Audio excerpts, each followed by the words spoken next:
Hello everyone, welcome back to our channel Target Mission. So today we will discuss about syllabus of chemistry. आज हम लोग chemistry का syllabus discuss करने वाले हैं यूजी सेमेस्टर 1 का, ठीक है। और इसमें भी हम लोग जो डिस्कस करेंगे वो है आपका इनऑर्गेनिक केमिस्ट्री।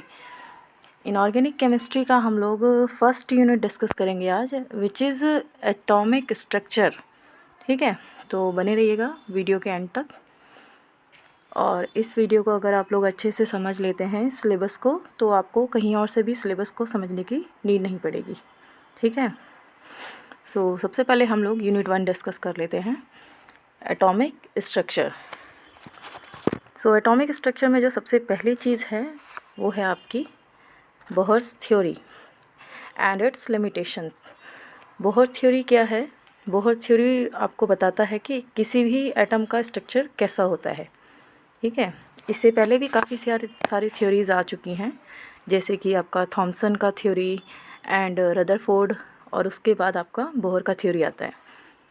और ये जो थ्योरीज़ हैं सभी ये क्या बताते हैं कि किसी भी एटम का स्ट्रक्चर कैसा होता है। जो हमारी बोहर थ्योरी है वो ये बताती है कि एटम का स्ट्रक्चर में एक न्यूक्लियस है और उसके चारों तरफ जो है शेल होते हैं, डिफरेंट शेल्स होते हैं। न्यूक्लियस में आपका क्या प्रेजेंट रहता है? प्रोटॉन एंड न्यूट्रॉन, और शेल में आपके इलेक्ट्रॉन्स चक्कर लगाते रहते हैं। और भी इसके बहुत सारे पॉइंट्स हैं, ठीक है। वो आप लोग डिटेल लेक्चर में पढ़ सकते हैं, डिटेल में पढ़ लेंगे आप लोग अपने नोट्स में, ठीक है। इसके बाद इसमें भी कुछ कमियां थी बोहर की थ्योरी में, जिसे हम इसकी लिमिटेशंस कहते हैं, ठीक है। इसके बाद हमारा जो सेकंड है वो है atomic spectrum of hydrogen atom. Hydrogen atom का जो एटॉमिक स्पेक्ट्रम है वो क्या है, इसको समझिए आप लोग कि जो हाइड्रोजन का एटम होता है उसका जो एटॉमिक स्ट्रक्चर होता है उसमें भी एक न्यूक्लियस होगा और उसके चारों तरफ शेल होंगे, और शेल में क्या चक्कर लगाएंगे आपके? इलेक्ट्रॉन। हाइड्रोजन का एटॉमिक नंबर 1 है तो एक ही इलेक्ट्रॉन होगा, वो डिफरेंट शेल्स में ट्रांसफ़र करेगा, है ना। एक शेल से दूसरे शेल में जाएगा, दूसरे से तीसरे शेल में जाएगा। जब ये अपनी शेल्स को चेंज कर रहा होगा, ठीक है, या अपनी कक्षा को चेंज कर रहा होगा, तो ये अपनी एनर्जी को या तो रिलीज़ करेगा या तो एब्जॉर्ब करेगा, ठीक है। Higher energy level, lower energy level होते हैं ना, तो इसके अकॉर्डिंग तो जब ये एनर्जी रिलीज़ या एब्जॉर्ब करेगा तो यहाँ पर कुछ लाइंस फॉर्म हो जाएंगी, ठीक है। इन लाइंस को हम कहते हैं एटॉमिक स्पेक्ट्रल लाइंस, ठीक है, स्पेक्ट्रल लाइंस कहते हैं। और यही लाइंस आपकी क्या कहलाती हैं? एटॉमिक स्पेक्ट्रम कहलाती हैं, ठीक है। इन लाइंस में डिफरेंट लाइंस होती हैं, जैसे कि लाइमन, बामर, पाशन, ब्रैकेट, फुंड, ठीक है। ये पढ़िएगा आप लोग डिटेल में लेटर, ठीक है। इसके बाद आपका आता है वेव मैकेनिक्स। वेव मैकेनिक्स में क्या है? De Broglie equation, Heisenberg uncertainty principle and its significance, Schrodinger wave equation, significance of wave function, ठीक है। एक एक करके इस चीज़ को हम समझेंगे। डी ब्रॉगली इक्वेशन में क्या है? इसमें बताया गया है वेव नेचर ऑफ किसी भी पार्टिकल का वेव नेचर क्या होता है, ठीक है। इस चीज़ को डी ब्रॉगली इक्वेशन में बताया गया है, ठीक। आपको पता है कि ड्यूअल नेचर होता है, एक पार्टिकल नेचर होता है, एक वेव नेचर होता है। तो डी ब्रॉगली इक्वेशन जो है वेव नेचर पे बेस्ड है। नेक्स्ट आपका है हाइजेनबर्ग अनसर्टेनिटी प्रिंसिपल। क्या एक्सप्लेन करता है?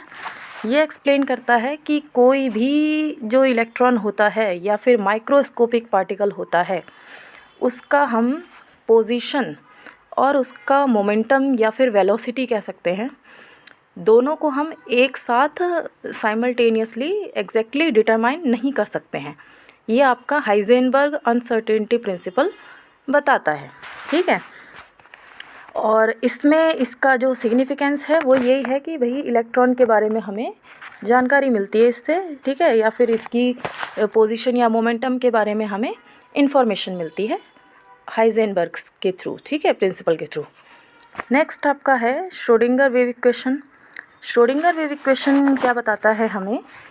ये बताता है कि भाई हम जो माइक्रोस्कोपिक पार्टिकल है उसका जो क्या होता है वेव फंक्शन या उसकी प्रोबेबिलिटी, ठीक है, इलेक्ट्रॉन के चारों तरफ कहाँ पे प्रेजेंट है, ये चीज़ हम श्रोडिंगर वेव इक्वेशन के थ्रू फाइंड आउट करते हैं। या फिर किसी भी ऑर्बिटल की शेप भी, ठीक है, या इलेक्ट्रॉन की पोजीशन, ये सभी चीज़ें हम श्रोडिंगर वेव इक्वेशन से फाइंड आउट करते हैं। ठीक है, नेक्स्ट आपका है सिग्निफिकेंस ऑफ वेव फंक्शन। ठीक, वेव फंक्शन का क्या सिग्निफिकेंस है, ये इलेक्ट्रॉन की पोजीशन बताएगा और एटम्स में जो एनर्जी लेवल है उनके बारे में इंफॉर्मेशन देगा। करेक्ट है। नेक्स्ट आपका आ जाता है quantum number and their significance. Quantum number क्या होते हैं, क्वांटम नंबर वो होते हैं कि जो हमें किसी भी इलेक्ट्रॉन के कंप्लीट इन्फॉर्मेशन दे। कंप्लीट इन्फॉर्मेशन मतलब देखो, क्वांटम नंबर जो होते हैं वो 4 टाइप्स के होते हैं। ठीक है, principal quantum number, azimuthal quantum number और magnetic quantum number and spin quantum number. अभी डिटेल में तो नहीं बताऊंगी मैं, लेकिन मैं इन शॉर्ट आपको बता देती हूँ कि जो ये होते हैं ये आपके शेल के बारे में, सब शेल के बारे में, ठीक है, उसके स्पिन के बारे में, किसके, इलेक्ट्रॉन के स्पिन के बारे में, और इसके अलावा कि इलेक्ट्रॉन किस ऑर्बिटल में प्रेजेंट है, ये सारी इन्फॉर्मेशन हमें मिलती है क्वांटम नंबर्स से। ठीक है, नेक्स्ट आपका आ जाता है normalised and orthogonal wave function. Normalised and orthogonal wave function क्या होता है, डिटेल में यहाँ पे नहीं समझाया जा सकता है, बट आपको ये बता देते हैं कि नॉर्मलाइज्ड जो वेव फंक्शन है वो उसका जो प्रोडक्ट आता है, ठीक है, वो आता है हमारा 1, और ऑर्थोगोनल वेव फंक्शन का जो प्रोडक्ट है वो आता है हमारा 0। ठीक है, डिटेल में आप लोग बाद में इस चीज़ को समझिएगा। ठीक है, इसके बाद आपका है radial and angular wave function और फॉर हाइड्रोजन एटम।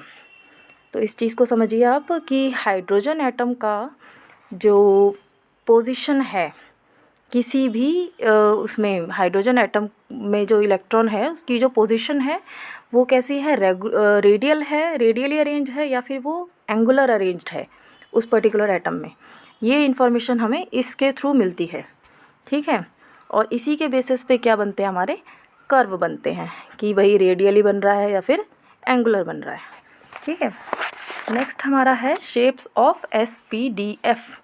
ठीक है, ये डिफरेंट ऑर्बिटल आप लोगों ने पढ़ा है, प्रीवियस क्लासेस में पढ़ा होगा आप लोगों ने, तो इनकी जो शेप्स होती है वो मैं आपको इन शॉर्ट बता देती हूँ कि S की जो होती है वो स्फेरिकल होती है, P की जो होती है वो डम्बल शेप्ड होती है, D की जो होती है वो डबल डम्बल शेप्ड होती है, या फिर इसको 4 लीफ क्लोवर शेप्ड भी कहते हैं। ठीक है, और F की जो होती है वो 6 लीफ क्लोवर शेप्ड। ये इन सभी ऑर्बिटल्स की शेप हो गई। ठीक है, नेक्स्ट आपका है counter boundary and probability diagram. तो काउंटर बाउंड्री क्या होता है, वो एक ऐसी बाउंड्री होती है जो इलेक्ट्रॉन की पोजीशन को बताती है कि हाँ, इलेक्ट्रॉन की पोजीशन इस बाउंड्री तक ही पॉसिबल है। ठीक है, नेक्स्ट हमारा है प्रोबेबिलिटी डायग्राम। प्रोबेबिलिटी डायग्राम क्या होता है, एक ऐसा ग्राफ होता है कि जहाँ पे इलेक्ट्रॉन की जो संभावना है कि इलेक्ट्रॉन यहाँ प्रेजेंट रह सकता है, वो ग्राफ प्रोबेबिलिटी डायग्राम के थ्रू हम समझ सकते हैं। ठीक है, नेक्स्ट जो आपका आता है वो है आपका पाउली एक्सक्लूजन प्रिंसिपल। ठीक है, Hund rule, Aufbau principle and its limitations and variation of orbital energy and atomic number. तो इन सभी को हम 1 बाय 1 समझेंगे। ठीक है, तो सबसे पहले आपका है पाउली एक्सक्लूजन प्रिंसिपल। सो पाउली एक्सक्लूजन प्रिंसिपल हमें क्या बताता है, ये हमें ये बताता है कि कोई भी 2 इलेक्ट्रॉन, किसी भी एटम के कोई भी 2 इलेक्ट्रॉन, उनके चारों क्वांटम नंबर्स की वैल्यू सेम नहीं हो सकती है। ठीक है, अगर मान लीजिए 3 क्वांटम नंबर सेम है किसी भी 2 इलेक्ट्रॉन के, किसी भी एटम के, ठीक है, लेकिन चौथा जो क्वांटम नंबर होगा वो डिफरेंट होगा according to Pauli exclusion principle. समझ आया। नेक्स्ट आपका है हुंड रूल ऑफ मल्टीप्लिसिटी। तो हुंड रूल क्या बताता है कि किसी भी ऑर्बिटल में, किसी भी एटम का जो ऑर्बिटल है उसमें सबसे पहले आपका सिंगली फिल्ड करेंगे इलेक्ट्रॉन्स के फिल करने का रूल है ये हुंड रूल, कि सबसे पहले आपको इलेक्ट्रॉन सिंगली फिल्ड करना है। जब वो सिंगली फिल्ड हो जाए तब आप उसकी पेयरिंग स्टार्ट करेंगे। ठीक है।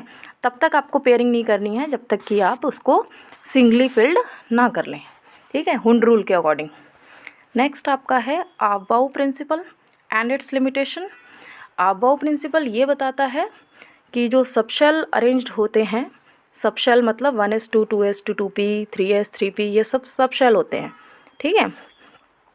ये सभी सबशेल को अगर हम अरेंज करेंगे तो हम इन्हें कैसे अरेंज करेंगे, increasing order of their energy, ठीक है। हम आगे पीछे नहीं लगा सकते हैं, हम इसको इंक्रीजिंग ऑर्डर में ही अरेंज करेंगे, ये अबाउ प्रिंसिपल बताता है, ठीक है। नेक्स्ट है कि variation of orbital energy with atomic number. तो वेरिएशन ऑफ ऑर्बिटल एनर्जी का मतलब ये हुआ कि जो ऑर्बिटल है पर्टिकुलर SBTF, इनकी एनर्जी में क्या वेरिएशन या क्या चेंज आता है जब हम एटॉमिक नंबर को बढ़ा रहे हैं या फिर एटॉमिक नंबर को घटा रहे हैं, ठीक है। तो भाई एटॉमिक नंबर जब बढ़ेगा तो ऑर्बिटल की एनर्जी कम होगी, अपोजिट होती है ये, ठीक है, कि एटॉमिक नंबर अगर हम बढ़ाएंगे तो ऑर्बिटल की एनर्जी कम होगी, ये इसमें चेंज आएगा, ठीक है। तो यहाँ पे जो हमारा केमिस्ट्री का यूनिट 1 था, सेमेस्टर 1 का UG का, ये हमने डिटेल में डिस्कस कर लिया है, ठीक है। इसके रिगार्डिंग अगर आपको कोई भी डाउट्स हैं तो आप लोग कमेंट सेक्शन में लिख सकते हैं, ठीक है, हमें बता सकते हैं। और बाकी आपके सोर्सेज से रिलेटेड अगर आपको कोई इन्फॉर्मेशन चाहिए कि हमें ये चीज़ें कहाँ से पढ़नी चाहिए तो इसके लिए भी आप कमेंट करें, ठीक है। और आई होप आप सबको अच्छे से समझ में आया होगा इसका सिलेबस, ठीक है। और बाकी चीज़ों के लिए आप लोग बने रहिएगा टारगेट मिशन के साथ, ठीक है। Thank you so much.